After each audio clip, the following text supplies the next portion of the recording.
Hey folks, imagine carrying a pistol that could fire 6 shots without reloading, revolutionary for the 1830s.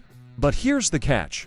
Every time you pulled the trigger, there was a real chance that all 6 barrels would fire at once, turning your hand into ground beef and possibly blowing the entire gun apart. This wasn't some defective prototype. This was the pepperbox revolver, one of the most popular self-defense weapons in America before Samuel Colt's revolvers took over. Thousands of people carried these things daily, knowing full well they might accidentally shoot themselves. Today, we're uncovering the wild, dangerous history of the pepperbox, why people loved it despite its deadly flaws, and how it paved the way for modern revolvers. Let's dive in. The concept of a multi-barrel rotating firearm wasn't new in the 1830s when pepperboxes became popular. Early records show that matchlock pepperboxes existed as far back as the 15th century, with wealthy aristocrats owning ornate examples featuring 3, 4, or even 7 barrels. These early guns were handmade curiosities, expensive and rare, owned only by people rich enough to commission custom firearms. They represented the cutting edge of firearms technology for their time, a gun that could fire multiple shots without the lengthy reloading process required by single-shot weapons. The real revolution came around 1790, when English gunmaker Henry Nock and Belgian gunsmith Segulas began building pepperboxes based on flintlock systems. These were fitted with 3, 4, or 7 barrels arranged around a central axis.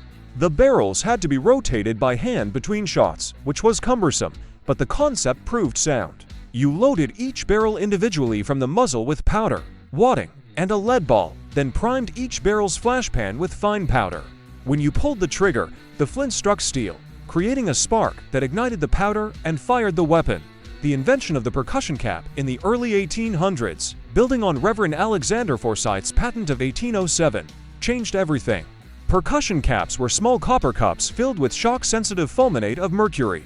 You placed one on a nipple at the rear of each barrel, and when the hammer struck it, the cap exploded, sending flame through a channel into the barrel to ignite the main powder charge. This system was far more reliable than flintlocks. It worked in wet weather, didn't require loose priming powder, and failed far less frequently. The percussion cap system, combined with the Industrial Revolution's manufacturing capabilities, allowed pepperbox revolvers to be mass-produced for the first time. What had been a handmade luxury item suddenly became affordable to middle-class civilians. In the 1830s, American gunsmith Ethan Allen began producing pepperboxes that incorporated a double-action trigger mechanism. This was genuinely revolutionary. A single long pull on the trigger would cock the hammer, rotate the barrel cluster to the next loaded barrel, and then release the hammer to fire. No manual barrel rotation, no separate cocking step, just point and pull. Allen's pepperboxes became wildly popular almost immediately. By the early 1840s, a major distributor named J.G. Bolin was marketing them in New York City as life and property preservers for housekeepers, travelers, captains, and others. The advertising emphasized self-defense. These were weapons for ordinary people who wanted protection but couldn't afford expensive custom firearms. The typical pepperbox had 4, 5, or 6 barrels arranged around a central axis, with barrel lengths ranging from under 3 inches to 6 inches, depending on the model. Technically, the pepperbox design had some genuine advantages over the revolvers that would eventually replace it. Because each chamber had its own barrel, there was no cylinder barrel gap where hot gases could escape or where powder residue could build up. There was no need for precise alignment between a rotating cylinder and a fixed barrel. Each barrel was already perfectly aligned with its own chamber because they were the same unit. This meant fewer precision parts, simpler manufacturing, and lower production costs. But the pepperbox design also had serious flaws, and some of them were downright dangerous. The most notorious problem was chain fire, the risk that firing one barrel would ignite the powder charges in adjacent barrels, causing multiple barrels to discharge simultaneously. This happened when sparks, flame, or hot gas from one percussion cap managed to reach neighboring caps or barrels. Early pepperboxes lacked partitions between the nipples where the percussion caps sat, which meant the flash from one cap could easily ignite the cap next to it. When a chain fire occurred, the results could be catastrophic. If 2 or 3 barrels fired at once, the recoil was brutal, like holding multiple guns firing simultaneously. The shooter's wrist could be sprained or even broken from the sudden torque. The gun itself might be damaged, with barrels splitting or the frame cracking from the excessive pressure. And if all the barrels fired at once, There are documented cases of pepperboxes literally exploding in the shooter's hand, sending metal fragments into their face, chest, and arms. People died from pepperbox accidents.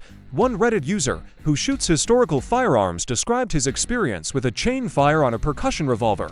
"I had one fire off all 6 rounds at once in my hand.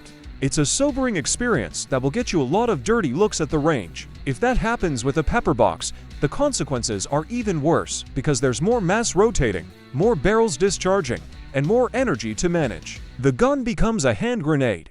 Later pepperbox designs incorporated nipple partitions, raised metal walls between each percussion cap that helped shield them from each other's flash. This improvement dramatically reduced chain fire risk, but it didn't eliminate it entirely.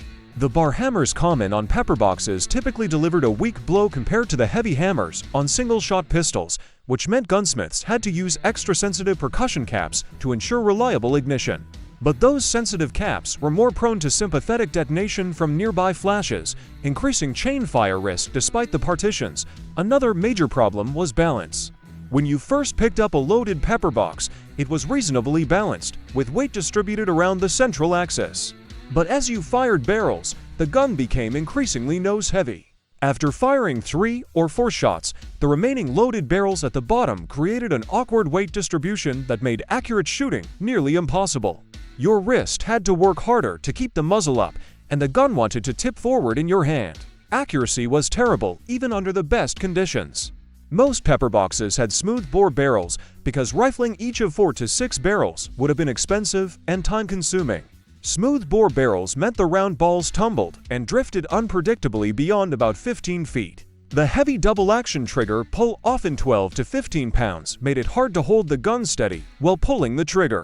And the rotating barrel cluster meant that each barrel pointed in a slightly different direction depending on manufacturing tolerances, so even if you aimed perfectly, successive shots wouldn't necessarily hit the same spot. Reloading was a nightmare. With a Colt revolver, you could remove the cylinder, load all the chambers relatively quickly, and snap it back in. With a pepperbox, you had to load each barrel individually from the muzzle, pour powder down the barrel, ram a wad and ball down on top of it, place a percussion cap on the nipple, and repeat for every barrel.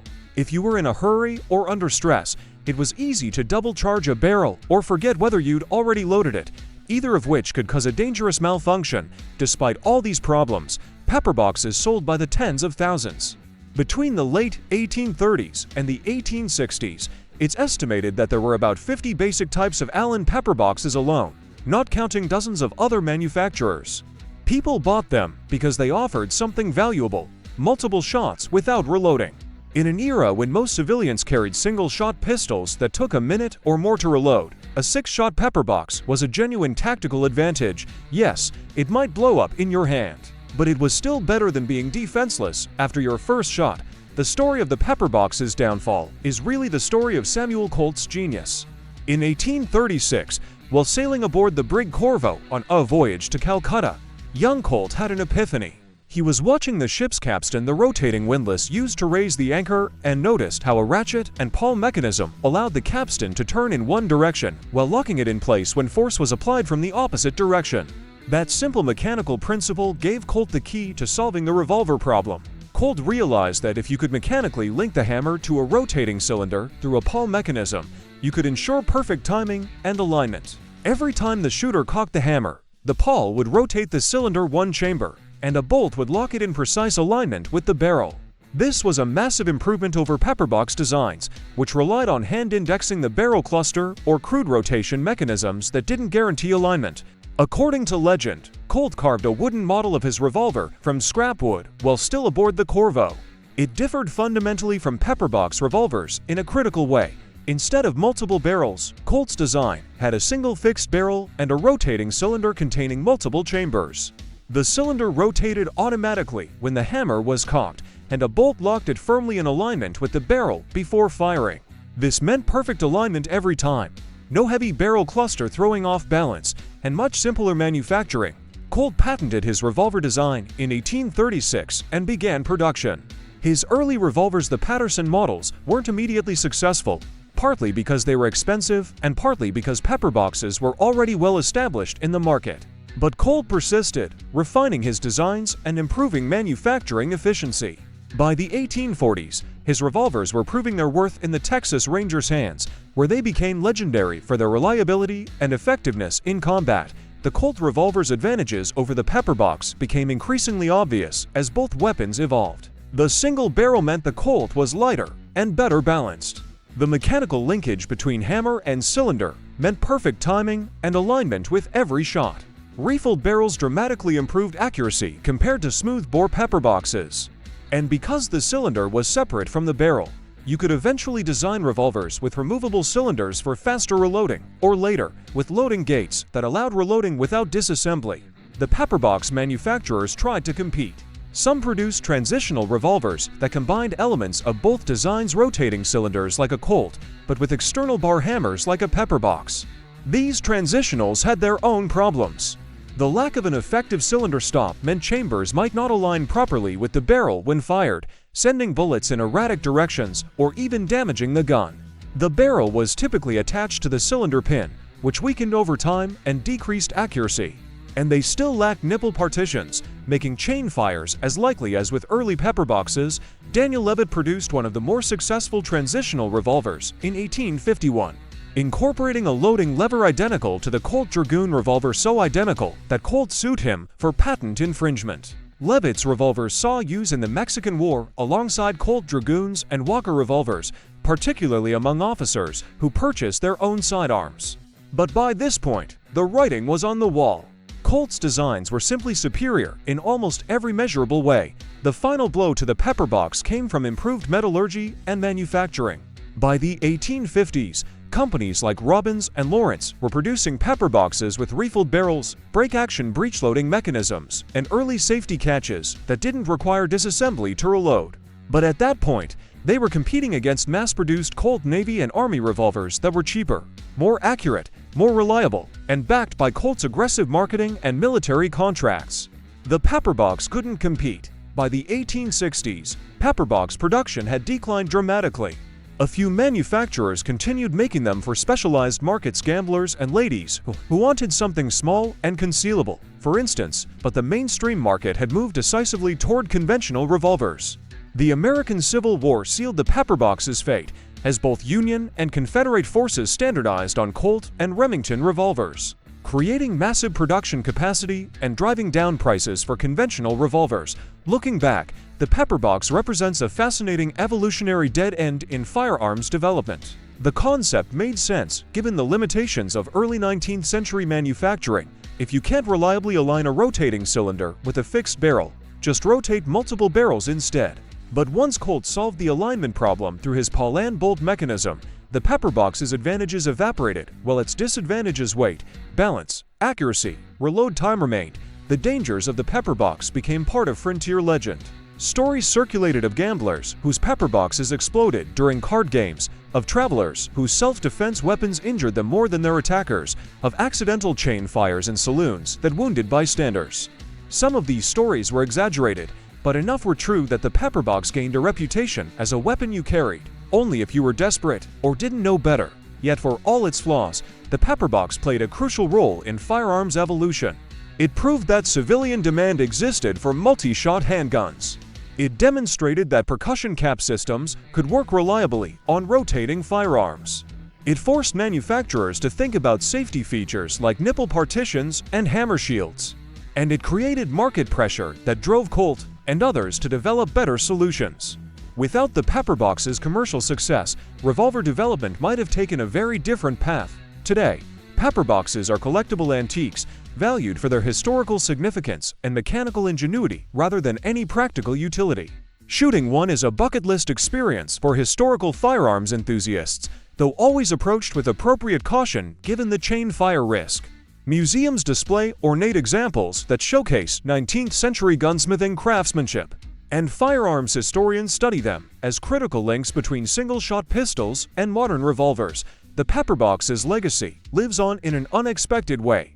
It taught firearms designers that sometimes the simplest solution, one barrel rotating cylinder, is better than the seemingly clever solution of multiple rotating barrels. That lesson applies beyond firearms.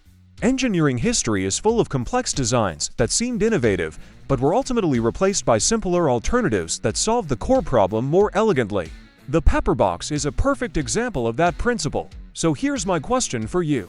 If you were a civilian in 1840 choosing between a single-shot pistol, a pepperbox with 6 shots, but serious risks, or waiting for Colt's expensive new revolvers to become affordable, what would you choose? Is multiple firepower worth the risk of having your gun explode? Drop your thoughts in the comments. If you enjoyed this look at one of firearms history's most dangerous innovations, hit that like button and subscribe for more content about the weapons that shaped history. Thanks for watching, and I'll see you in the next one.